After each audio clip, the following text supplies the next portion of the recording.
අද අපි ගයිස් හිච්චියම්ම විදිහට කිරිමෝරා සුපිරි කරියක් ගහමු. මේක දකුණ රහක් ඈ.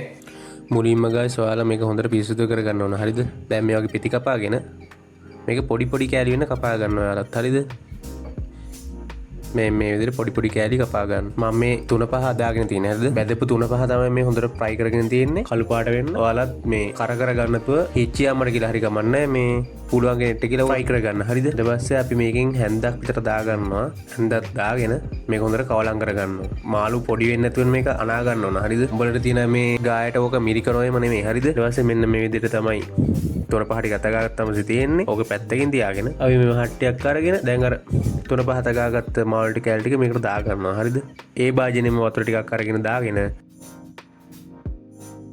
මුලින් සුදු ලුණු, උරුඳු පොතු, රම්පේ කරපිංචා, ආම මිරිස්, පෙට්ටි මිරිස් ඔය ටික දාගන්න.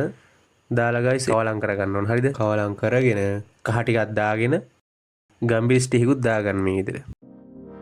දැන් ඒක හොඳට කවලම් කරගෙන ආයි වතුර ටිකක් දාගන්න. හරිද? ලොකුවට වතුර දාගන්නත් එපා. මෙන්න මේ කෑලි වැහෙන සයිස් එකට වගේ දාගන්න. දැන් ඉතින් ලිපවත්තු කරලා මේ විදිහට මාළු හට්ටියේ ලිපේ තියාගන්න තමයි තියෙන්නේ. මම අද දර ලිපේම හදනවා ගයිස්. මොකද මේ ගෑස් එකට වඩා මේ දර ලිපේ මාරම රහත් තියෙන්නේ. දැන් මම අන්තිමේ ලුණු දාන්නේ. හරිද?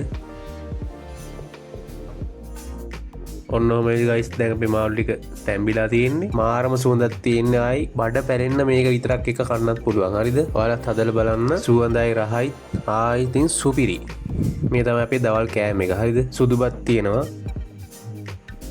එකක් මදි වගේ කියලා හිතුණා. මම දෙකක්ම බෙදා ගන්නවා. මොකද මට මාර බඩගිනි. මේ කොත්තමල්ලි කොළ සම්බලයක් තියෙන. හරිද? අම්ම හැදුවේ කොත්තමල්ලි කොළ සම්බලේ. ඒකත් මාරම රහයි. මම මාළු කරිය ගැහුවා. මේ හොඳට හිවුත්තාගෙන අම්ම ඔය දෙල්ල ඇන්ජිනක් හදලා තිනවා. ඒකත් පට්ටම පහයි පට්ටම සුවඳක් තියෙන්නේ. ඔන්න ඔය දෙතෙන් බත් එක තියෙන්නේ. එහෙනම් අපි ගිහින් එන්නම් බුස්සන්න හැමෝටම.